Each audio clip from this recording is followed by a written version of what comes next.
Oke, sebenarnya jaksa juga punya kewenangan untuk menghadirkan saksi, ya. Kan ada Saksi dia ya. Nah, apalagi saksi dia kan aneh tuh. Kok tidak dihadirkan? Padahal kan seharusnya karena ini saksi dari jaksa yang banyak mengetahui dan seharusnya banyak menguntungkan jaksa harusnya dihadirkan. Tetapi kan ternyata tidak dihadirkan juga, gitu. Kita mau gali banyak, cuma karena tidak bisa hadir ya sudah mau apa, gitu. Lanjut, nah selanjutnya tadi itu juga seharusnya ahli dipanggil Pak Agus Prihantono ya. Justru ditangkap seperti teroris, seperti penjahat. Jadi saya makin tertarik kok. Sepertinya ada kekeliruan tindakan lah gitu dari aparat hukum yang kemudian terkesan ini pesanan gitu. Kalau pesanan kan begitu kan.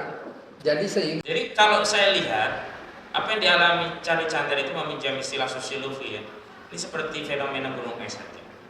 Yang terlihat hanya Charlie Chandra, tapi orang-orang yang mengalami nasib serupa Charlie Chandra bahkan lebih parah, lebih banyak. Kalau Charlie Chandra masih lumayan lah. Katakanlah dia masih punya tanggungan yang bisa dia nafkahi dari penghasilannya, meskipun hari ini mungkin dia ditahan. Yang lainnya sudahlah, memang keadaan yang berat, tanahnya diambil. Ini kan lucu ya, tanahnya diambil, nggak dapat duit, orangnya di penjara coba.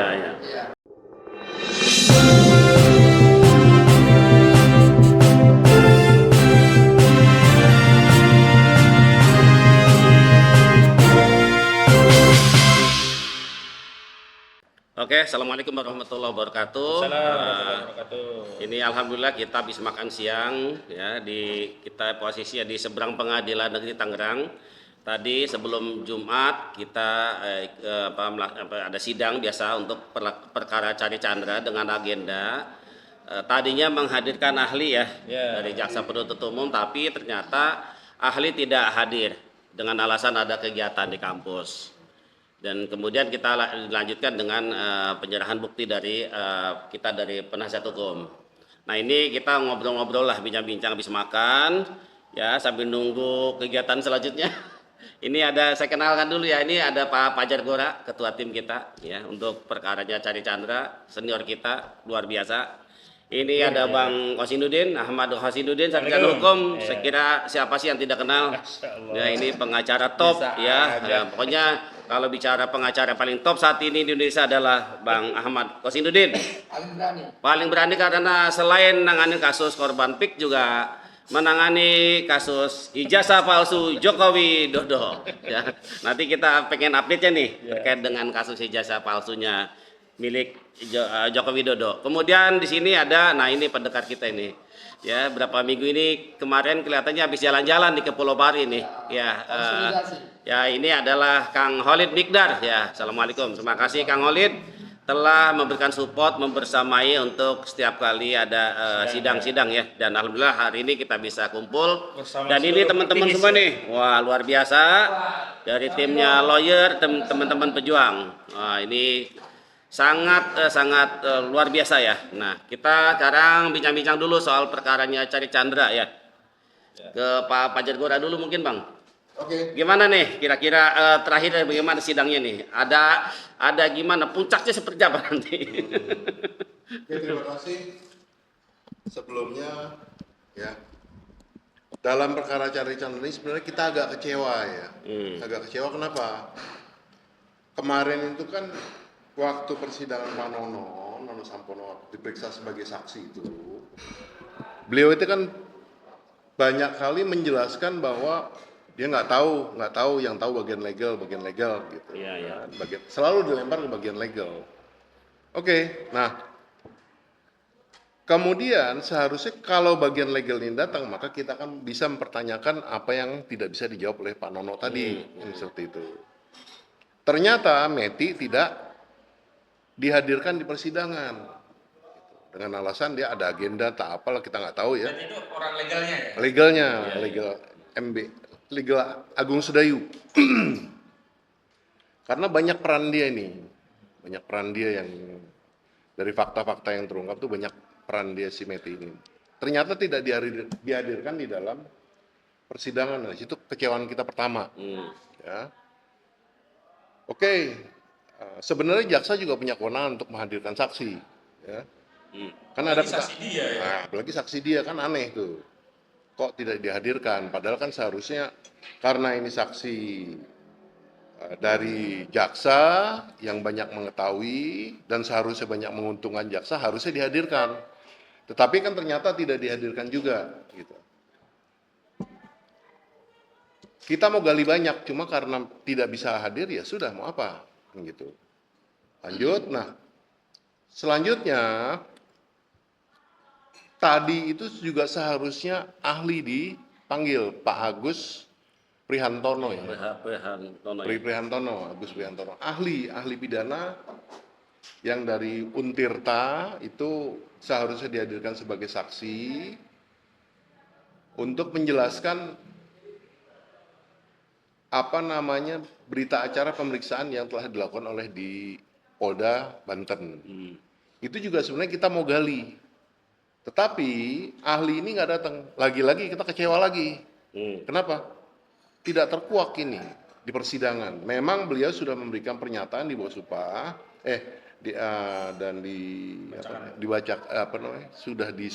sudah di berita acara sumpahnya sudah ada. Tetapi kan itu bukan itu masalahnya. Masalahnya adalah keterangan ahli atau saksi adalah yang berlaku yang diberikan di persidangan. Dan ternyata beliau tidak hadir. Padahal banyak sekali yang mau kita tanyakan sama dia. Sangat banyak, bukan banyak sekali, sangat banyak yang kita akan menggali dari beliau. Ternyata beliau tidak hadir. Ya sudah, mau apa lagi? Gitu kan? Tetapi kita merasa sangat kecewa dengan ketidakhadiran kedua tokoh ini, maka kita sangat kecewa. Tapi lagi-lagi ya tadi keterangan ahli itu selanjutnya dibacakan, ya, kita menyatakan menolak dan keberatan, dan itu sudah dicatat di dalam berita acara persidangan. Kedua, sebenarnya dalam perkara Chandra Chandra ini sudah secara hukumnya, menurut hukumnya sudah dari saksi-saksi yang ada sudah terungkap bahwa yang didakwakan ini sudah tidak terpenuhi, nggak bisa dibuktikan oleh jaksa. Contoh yang paling mudah, ini pasal 263 ayat 1, jungto pasal 55. 55 kan turut serta. Tetapi masalahnya, sekarang yang disidangkan hanya Charlie Chandra sendiri. Pertanyaannya, pelaku utamanya siapa? Posisi Charlie sebagai apa? Penyertanya siapa? Pembantu yang turut serta siapa? Ini dari sini kita sudah melihat konstruksi bahwa ini sebenarnya perkaranya, menurut saya ini tidak layak untuk diajukan ke persidangan gitu ya. Tidak layak untuk diajukan persidangan, tetapi ya balik-balik lagi karena ini sudah diajukan ke persidangan ya kita akan hadapi dengan semaksimal mungkin dengan bukti-bukti yang ada. Barusan juga kita sudah menyampaikan akta bukti surat di persidangan, di mana dalam akta bukti surat itu kita menyampaikan bukti bahwa ini kan yang selalu didengung-dengungkan kan pasal 596 putusan 596, putusan pidana 596 pemalsuan cap jempol oleh Paul Chandra. Itu aja tuh. Saya hitung-hitung ada sekitar 46 kali itu disebut tuh 596. Tapi satu pun putusan 726 itu nggak pernah disebut. Betul. Padahal 726 ini menurut saya ini lebih krusial dari 596. Kenapa lebih krusial? Karena dalam 726 itu jelas-jelas menyatakan bahwa akta jual beli 202 dan akta jual beli 38 itu sah dan mengikat. Selain itu juga dinyatakan dalam ketentuan tersebut bahwa 596 yang dijadikan bukti dalam perkara sengketa kepemilikan itu dinyatakan dikesampingkan sebagai bukti. Ketiga, Sumita Chandra adalah pembeli beritikat baik. Kurang apa lagi coba? Sudah jelas ini. Tapi nggak pernah disebut, nggak pernah disampaikan kepada ahli. Dan tidak pernah muncul di persidangan. Dalam BAP nggak pernah muncul itu 726. Di sini kita buka ini, 726 ini. Dan tadi kita sudah sampaikan kepada Majelis Hakim yang mulia. Selain itu juga ada putusan lain di Pengadilan Tata Usaha Negara yang menyatakan, garis besarnya menyatakan bahwa karena 202 ini tidak pernah ada putusan tun yang membatalkan, maka dinyatakan sah dan mengikat. Mau kurang apa lagi? Itu dari konstruksi hukum yang kita pahami ya, seperti itu. Memang ada putusan pidana, ya kita nggak bisa menafikan itu. Tetapi ini tidak bisa dijadikan soko guru untuk menyatakan bahwa 202 dan 38 itu nggak sah. Ada putusan lain yang lebih kompeten untuk menyatakan bahwa 202 dan 38 itu sah. Informasi saja bahwa 202 itu jual beli pertama dari Tepitnio kepada si Khairil Wijaya. Ya. Setelah dijual dijual kepada Khairil Wijaya, nama Tepitnio dicoret. Itu jadi fakta persidangan itu. Setelah Khairil Wijaya menjual kepada Sumita Chandra, nama Khairil Wijaya kembali dicoret. Yang paling penting, tidak pernah ada akte putusan pengadilan yang membatalkan jual beli dari Tepitnio kepada Khairil Wijaya, juga tidak pernah ada putusan pengadilan yang membatalkan jual beli dari Khairil Wijaya kepada Sumita Chandra. Selain itu, tidak pernah ada putusan TUN yang membatalkan sertifikat nomor 5 garing Lemo yang diterbitkan tahun 69 yang terakhir menjadi milik Sumita Chandra tahun 88. Tidak pernah ada putusan yang membatalkan.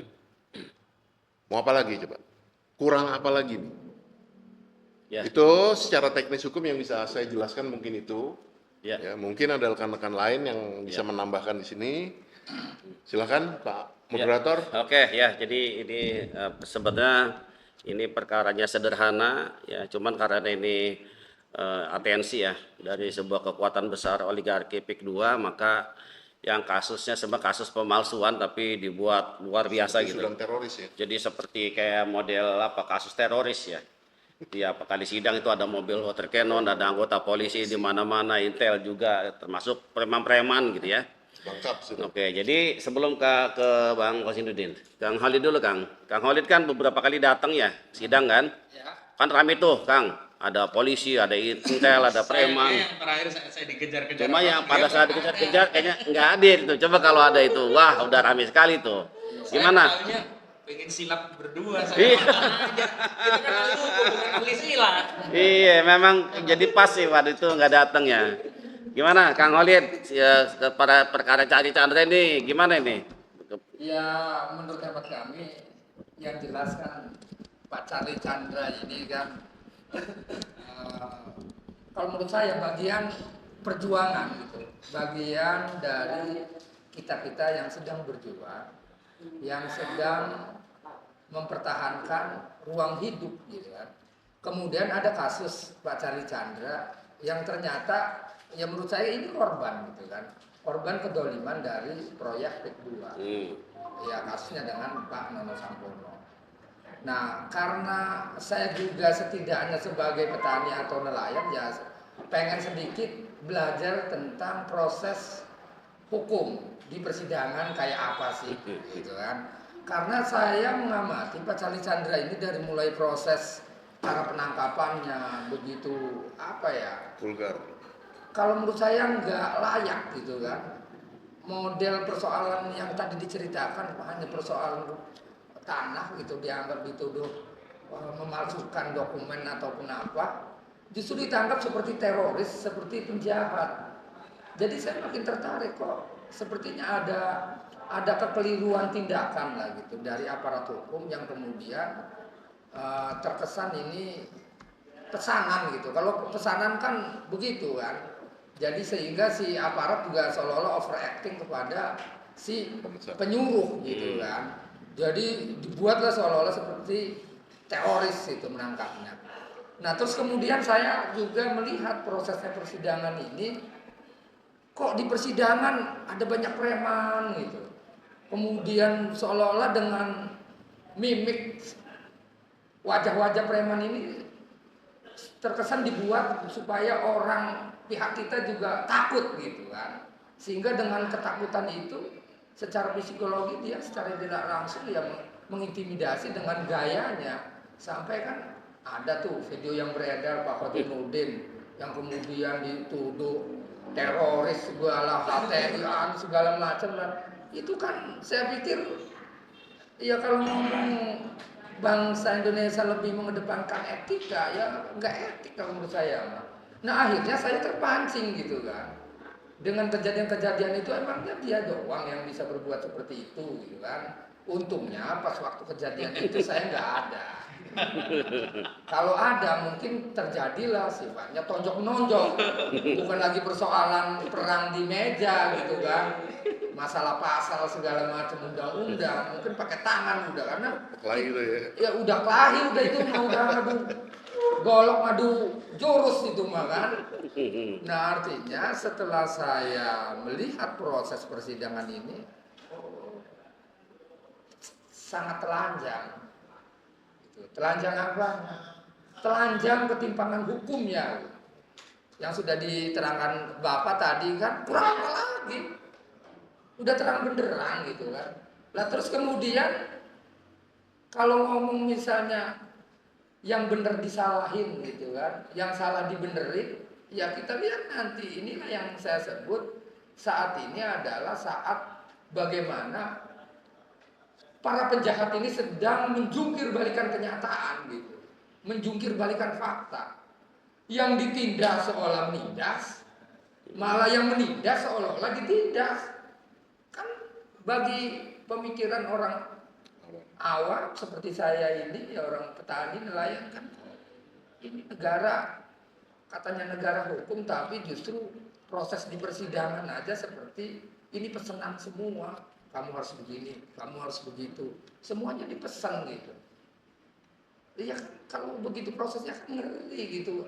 Kita berbangsa bernegara kok mencoba untuk taat hukum, malah hukumnya seolah-olah ini pesanan yang punya duit gitu. Jika nggak punya duit, benar harus kalah.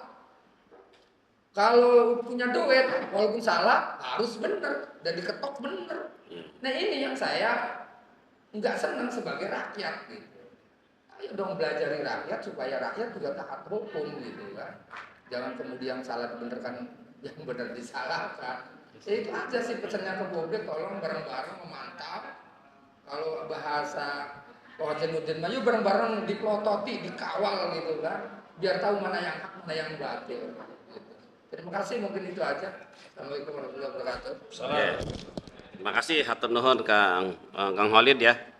Tapi untungnya nggak datang ya, nggak ada ya. Kalau datang malah Waduh, ribut ya. Saya juga berani. Iya. Saya berani gitu kan. Untuk ketemu saya mah takut. Jadi saya hindari aja. Karena saya itu ahli hukum, bukan ahli gini-gini. Oke. Ini Bang, saya mau nyindir dulu. Kemarin kan ada fakta di persidangan menarik tuh. Iya. Ketika kita tanya terus ya, ahli waris inget nggak itu? Ahli waris De Petnio ya. Iya. Ternyata memang bahwa itu dijual. Ya kalau nggak salah kan ada 10 ahli waris ya. Kali 500 juta. Jadi kalau ditotalkan sekitar 5 miliar. Bayangin ya, tanahnya milik Cari Chandra, orangnya di penjara, malah tanahnya dijual oleh orang-orang yang mengaku bahwa itu tanah miliknya ke PT MBM. Sementara Nono bilang dia hanya dapat kuasa untuk mengelola, mengurusi. Ternyata sudah beralih. Kemarin fakta lagi dari BPN Kanwil bahwa itu sudah beralih ke PT MBM. Itu gimana menurut Bang Kosidudin nih? Jadi Main-mainin perkara ini. Iya, kan hampir sama dengan kasus pagar laut kan. Iya. Pagar laut itu kan kita hanya bicara siapa yang melakukan kejahatan. Tapi tidak bicara siapa yang menerima hasil kejahatan. Iya. 263 SHGB di bibir pantai Pantura itu kan semuanya atas nama 2 perusahaan anak usaha Agung Sedayu. Iya. Cahaya Indi Sentosa dengan Intan Agung Makmur. Iya. Kan aneh. Ada orang mencuri, pencurinya dikejar-kejar, yang terima barang hasil curian penadah. Iya. Itu nggak dikejar. Nah dalam kasus ini ya benar. Ahli waris De Petnio ini pencuri lah, jual tanah orang karena tanahnya kan tanahnya Sumita Chandra sampai hari ini masih tanah Sumita Chandra. Dijual, ada 10 ahli waris masing-masing dapat 500 juta rupiah, 5 miliar. Jualnya kemana? Mandiri Bangun Makmur, perusahaannya Agung Sedayu Group yang direkturnya Nono Sampono. Ya. Nah ini kan penadah gitu. Iya. Coba perhatikan di seluruh pantai utara itu kan yang bertarung banyak orang ya, macam si A, si B. Tapi tanahnya ujung-ujungnya kemana? Agung Sedayu. Berarti penadahnya siapa? Agung Sedayu gitu. Selama ini kan kita diadu domba dengan sesama anak bangsa. Dan modus operandi yang terjadi di kasus Chandra Chandra itu umum terjadi atau lazim kepada korban-korban perampasan tanah lainnya. Jadi mereka biasanya metik dari ahli waris lainnya, dari giri-giri awal, dan di situ dia biayai ahli waris tadi, yang kemudian bertarung dengan pihak yang sudah berhak, yang sebenarnya tanah itu sudah dijual. Jadi yang bertarung di depan seolah-olah bukan mereka begitu. Nah di ujung mereka ujungnya yang memanfaatkan tanah itu. Coba perhatikan. Kalau di pengadilan ini mungkin bukan puluhan ratusan putusan yang terkait kasus PIK 2 ini. Tapi atas namanya enggak semuanya PIK 2. Yang disuruh bertempur dulu kami pernah ungkapkan di DPR ini ada 900 hektar ya, tanah atas nama individu cuma 3. Tapi sebenarnya bukan 3 orang itu, tanah itu sekarang menjadi proyek PIK 2 gitu. Jadi sudah terstruktur, sistematis dan masif perampokan tanah di wilayah Pantura ini, Pantai Utara Banten. Jadi kalau saya lihat apa yang dialami Chandra Chandra itu meminjam istilah sosiologi ya, ini seperti fenomena gunung es saja. Yang terlihat hanya Chandra Chandra, tapi orang-orang yang mengalami nasib serupa Chandra Chandra bahkan lebih parah, lebih banyak. Kalau Chandra Chandra masih lumayan lah, katakanlah dia masih punya tanggungan yang bisa dia nafkahi dari penghasilannya, meskipun hari ini mungkin dia ditahan. Yang lainnya sudahlah, memang keadaan yang berat, tanahnya diambil. Ini kan lucu ya, tanahnya diambil, nggak dapat duit, orangnya di penjara coba. Kalau tanahnya diambil saja masih mending lah, atau tanahnya diambil duit masih dapat masih mending lah. Ini udah nggak, tanahnya nggak dapat, duit nggak dapat, di penjara. Memang benar Pak Gora tadi sempat ada negosiasi, pernah ditawarin kalau nggak cocok kan ya harusnya renegosiasi, bukan nggak cocok terus dipidana, dicari-cari salah. Dan rupanya kan baru kita tahu ya, formulir 13 yang itu dijadikan dalih kriminalisasi pemalsuan dokumen itu kan ternyata formulir di BPN Kabupaten Tangerang tak lazim, karena kemarin sudah kita tanya orang BPN juga. Iya betul. Ya, bahwa formulir itu umumnya 13 itu isiannya kosong, nggak ada yang kemudian ada catatan jika benar bahwa dokumen ini sesuai dengan apa isinya, tidak ada sengketa dan tanah dikuasai secara fisik. Jika tidak, kami bersiap untuk dituntut secara hukum. Redaksi itu tidak ada, yang ada di formulir 14. Kalau formulir 14 ada redaksi itu wajar, karena formulir 14 itu berkaitan dengan penguasaan fisik secara sporadik. Jadi ada catatan itu masuk akal. Nah, ini formulir mau balik nama dan atas waris gitu. Kan nggak ada sengketa, orang mewarisi itu kan otomatis. Makanya kenapa notaris sebelumnya mau menjadi kuasa untuk mengalihkan hak dari pewaris ke ahli waris, karena ini dianggap peristiwa hukum bukan perbuatan. Jadi nggak ada kehendak para pihak pun kalau mati ya otomatis waris. Beda dengan jual beli. Ya kalau jual beli atau hibah itu perbuatan hukum, harus ada kehendak. Kalau ini ada kehendak, nggak ada kehendak, kalau meninggal ya otomatis waris. Jadi ketika mereka tidak mau ya, maka mereka cari cara ya. Akhirnya ditekan ini. Nah awalnya ini saya dapat info juga dan sudah masuk ke majalah keadilan ya kalau nggak salah itu. Di tahanan tuh sebenarnya nego lagi nih orang. Dan oknum polisi lagi jadi fasilitator. Karena nggak mau ya lanjut. Coba kalau mau mungkin dia nggak sampai kesini. Jadi di penjara dinego lagi. Ditahan lagi nih gue kayak Pak Haji Fuad lah. Kalau Pak Haji Fuad lebih parah, udah sakit. Dinegonya setelah di penjara terus sakit, itulah terjadi nego. Jadi pesan kami, saya terima kasih ya dengan Pak Khalid, Kak Heri dan yang lain ini ya, karena terus terang ini bukan kasus hukum. Kalau kasus hukum ya Pak Gora udah selesai, nggak ada kasus, nggak ada kasus. Tapi ini memang kasus kriminalisasi kezaliman yang sepertinya dengan kasus cara ini mereka mau kasih pesan ke kita. Lu jangan macam-macam, kalau enggak lu gua Charlie Chandrain semua. Tapi sekaligus kita kasih pesan pada oligarki. Lu jangan macam-macam. Kalau lu macam-macam, kasus lainnya juga gua Charlie Chandra, kan artinya kita melakukan perlawanan yang kuat, keras, sebagaimana kita lakukan terhadap kasus Charlie Chandra. Dan terbukti, Ali yang tadi nggak datang, dugaan saya juga udah ngeper dia, karena Ali yang kemarin dia bilang begini, saya jangan dibentak-bentak, lu saya ngomongnya emang begini, padahal saya nggak mau bentak. Bawaan orang. Bawaan orang, jadi begitu. Oke, terima kasih. Saya kira cukup ya diskusi kita. Setelah ini kita mungkin punya aktivitas masing-masing. Saya doakan teman-teman sahabat selalu diberikan kesehatan dan lindungan dari Tuhan Yang Maha Esa. Terima kasih dan saya kurang lebihnya kita sampai di sini. Saya wassalamualaikum warahmatullahi wabarakatuh.